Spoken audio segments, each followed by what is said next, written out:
All right. What is going on, everybody? Welcome back to another day of SaberSim's DFS office hours. Today is Saturday, August 10th of 2024. Looking ahead here, we have a 4-game early MLB slate, followed by a 9-game MLB main slate later this evening. We have golf today with round 2. We have a 12-fight MMA card. We have trucks today for NASCAR. Then we have no Xfinity. And then we have Cup race tomorrow on Sunday. So it should be a fun day of DFS here. For those of you who are new here, welcome. My name is Andrew. I'm one of the coaches over here at SaberSim. This is a show where we go over how to use the SaberSim app, answer any and all DFS-related questions. You get your questions in one of 3 ways here. First off, send us an email, support@sabersim.com. Second, post it live in the YouTube chat. Third way, post it in the office hours channel in our Discord server.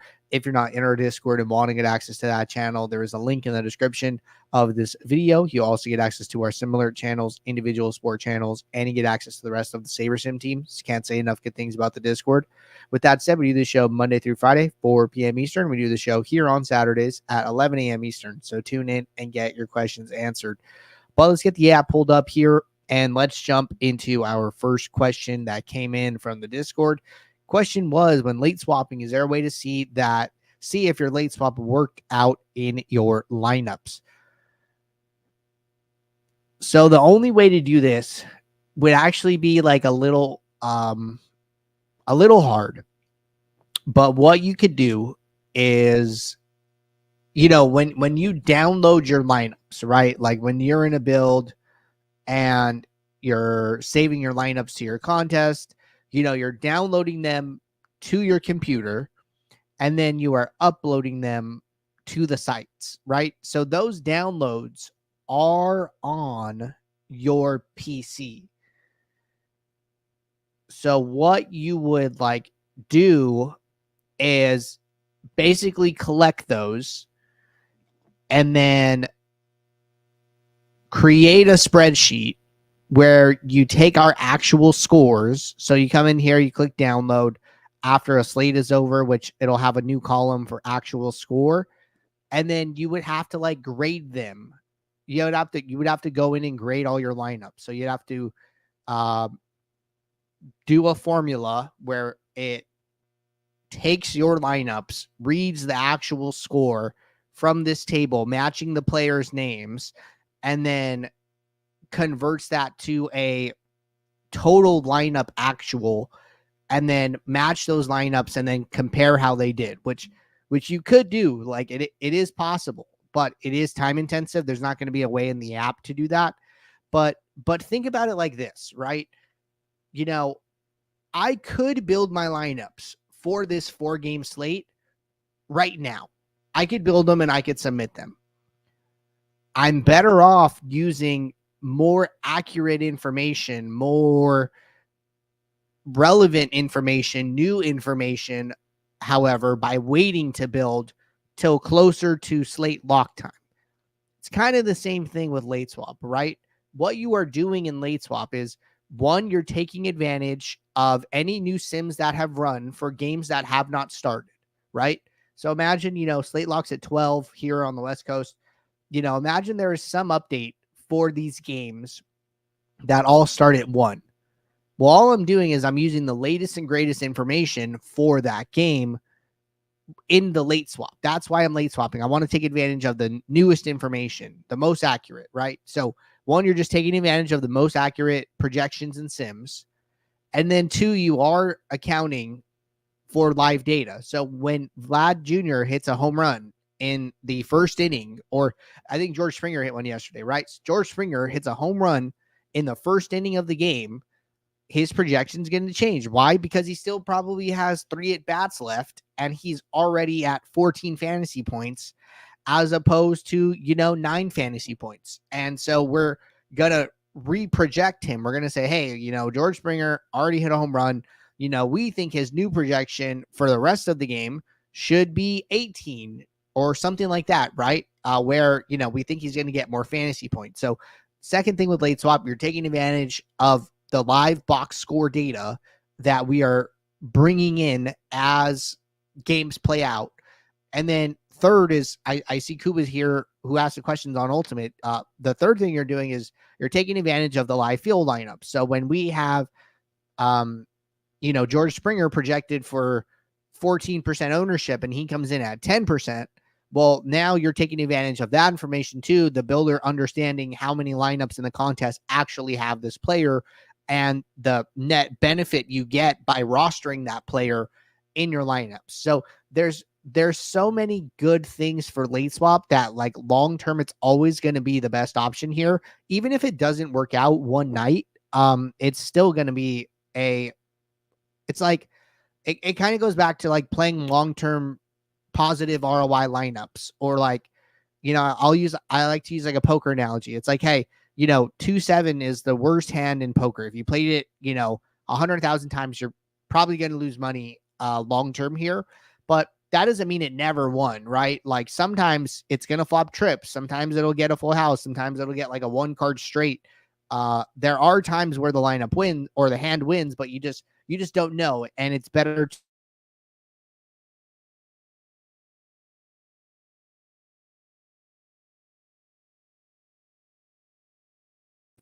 will there be times where it doesn't work out? Yes, but it is still the right thing to do for a long-term strategy.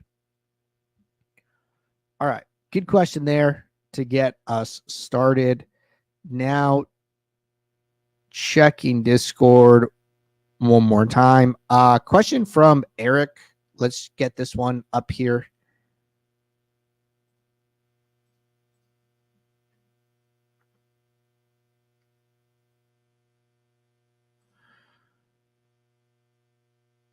All right.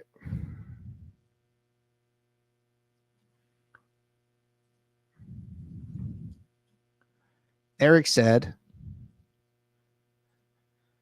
when late swapping, is it best to clear out your adjustments to different stacks, teams, etc.? I usually wait until the middle of the slate, then run the live sims / projections. Feel like my exposures create too many restrictions to the live late swap. What I'm saying, should I clear?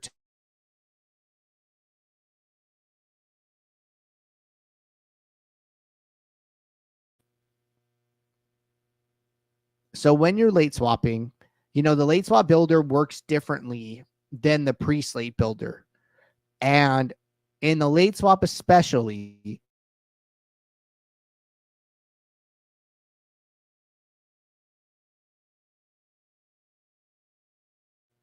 the harder it's going to be for the builder to build you out a bigger pool of lineups. That's just kind of the way it is, unfortunately. So I think it's good to, you don't have to take them all the way off, but you can loosen the restrictions as the night goes on. So maybe, I'm in here and I'm like, hey, I want like 25% Boston. I want like 25% Astros, and I want like 25% Miami, right? I'm just taking like the last 3 teams on the slate as far as game time wise. Well, maybe I have 10 lineups and I want to swap them 10 times each. So I should have 100 lineups. Maybe the builder's only able to build 50. Well, it's like, okay, hey, what if I loosen these to like 15% instead of like 25, right? What if I lower them slightly? Does that help the builder to get to where I want to be? And, that's kind of the approach I would take is, leave it on, run a late swap, see if you can get a full pull. If you can't, try loosening it and seeing if that helps, right? And then if you have rules like, hey, I have, 1, 2, 3 rules. Maybe I turn one off. Maybe I turn the least important one off at this point, right? So there's a couple different ways to do that. It really just starts by like trying to get what you want, because you want that, right? Those are the things that you wanted pre-slate. And if you still want them post-slate, try to get it. And then if you can't get it, loosen.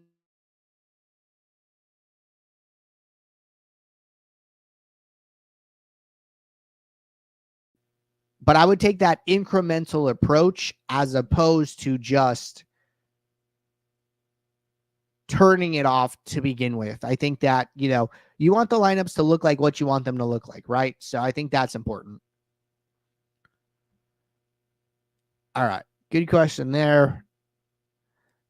And then, the last part was, should I clear the default and sort by RARY? So for late swap, I would recommend using ROI. And the reason for that is because as you get later in the slate, you're really just optimizing for the highest return on your lineups. You're not so worried about diversification. You're not so worried about, omega ratio and all the other stuff that comes with RAROI. You're literally like, at this point, how do I maximize the amount of dollars I can win? And this comes down to like, hey, my lineups that are doing good, how do we get them all the way to first place? And then my lineups that are doing bad, hey, how do we scrape out some cash equity from these lineups? And at this point, ROI is actually going to be better, right? Because we're not so worried about diversification and things like that. Like a lot of the players have already locked, probably like 50% of the players were just trying to kind of optimize for the highest returns at this point. So using ROI in late swap is better in my opinion.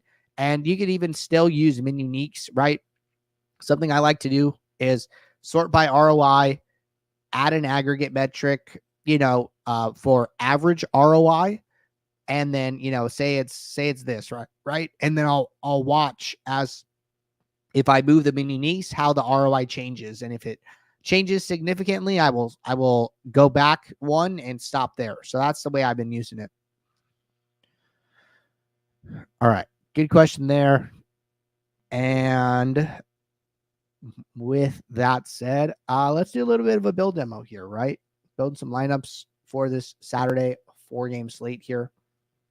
So a couple updates to projections. 4-game slate, I kind of like lowering min salary here to like 45,000. It's like my preference. Say I'm playing on 20 max here. Quick follow-up from Eric said, should you always max out the swaps per lineup in the builder? Personally, I don't. And, the way I think about it is like if you're playing 150 lineups and you can build a pool of 5,000, you can basically get to about 33 swaps per lineup. I'm like pretty sure is the max. So when you have less than that, say you have 10 lineups, like, yeah, you could do like 500 swaps per lineup, but I don't really think you need that. So the thing that I think about is like, hey, if my swaps per lineup is very, very high, this is going to take my late swap longer to finish. And sometimes I need it to finish fast. Sometimes I'm on the road and don't want it to take forever. So I usually set it to 50, and I'll at the most, I'll say, no matter how many lineups I have, I'm only going to run 50 swaps per lineup, because you're getting 50 versions of the original lineup. And to me, that's like more than enough. Nobody complains about having 33 swaps per lineup for their 150. So like, why is 50 like a bad number if, you're okay with 33 for like a 150 set? So I kind of think about it like that.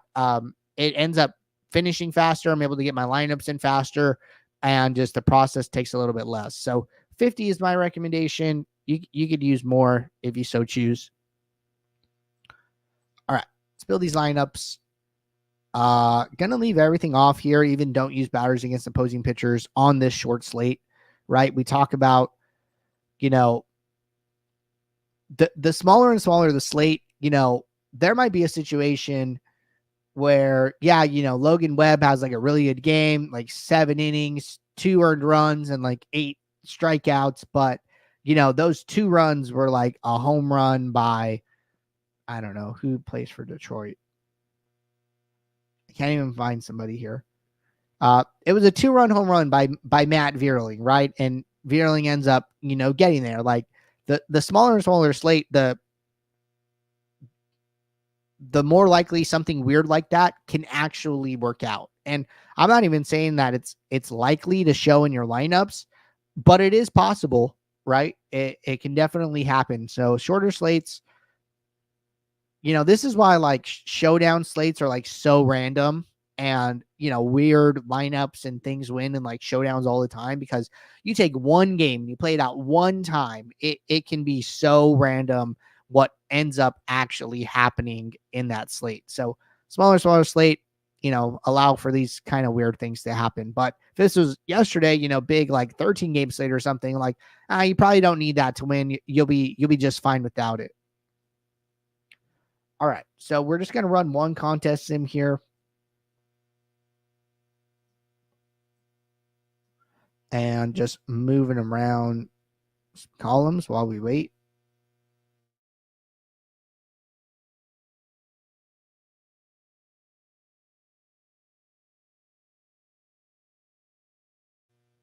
All right, build is complete. Let's jump in here, switch to risk adjusted ROI, add in a filter, show lineups with ROI greater than 0. Going to add in some aggregate metrics. I like to see average projection, average ROI, and minimum ROI.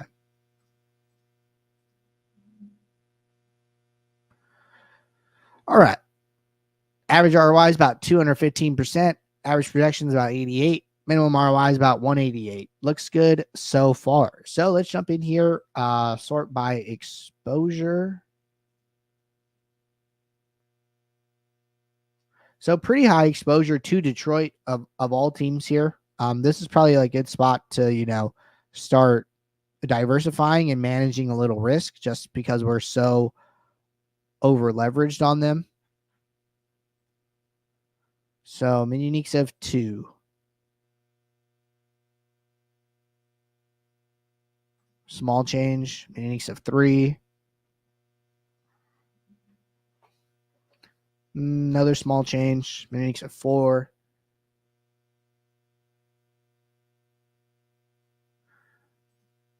Very small changes. Every time it's been like less than 5% sim ROI change.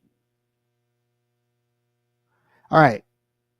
So this is an interesting spot, right? Min uniques of 4 is like 205% sim ROI. Min uniques of 591, right? Like a 15% drop.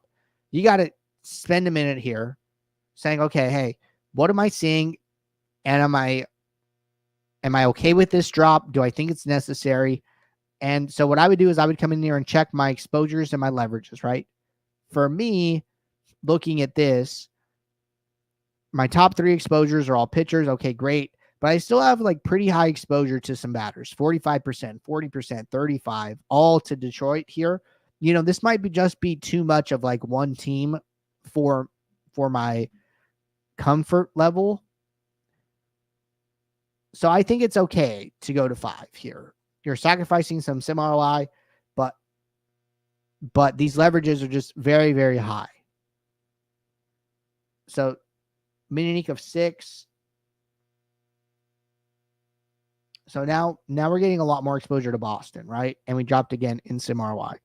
So I might go to 5 and I might just use this as an opportunity to make some manual adjustments here. So maybe I come into my team stacks. I'm like, you know what? This is just too much Detroit, too many Detroit stacks. Maybe I drop them to the second highest and like match. So like, I don't want any team more than 40.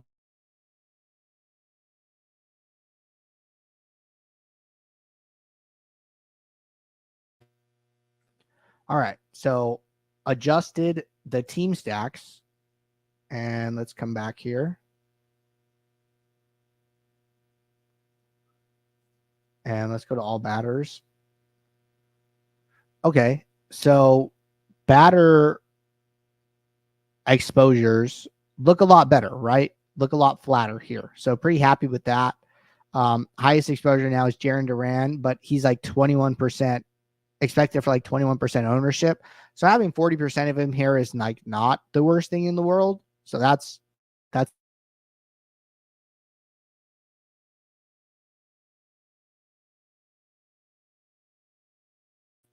taking a stand on Arrighetti, but other than that, looks pretty good.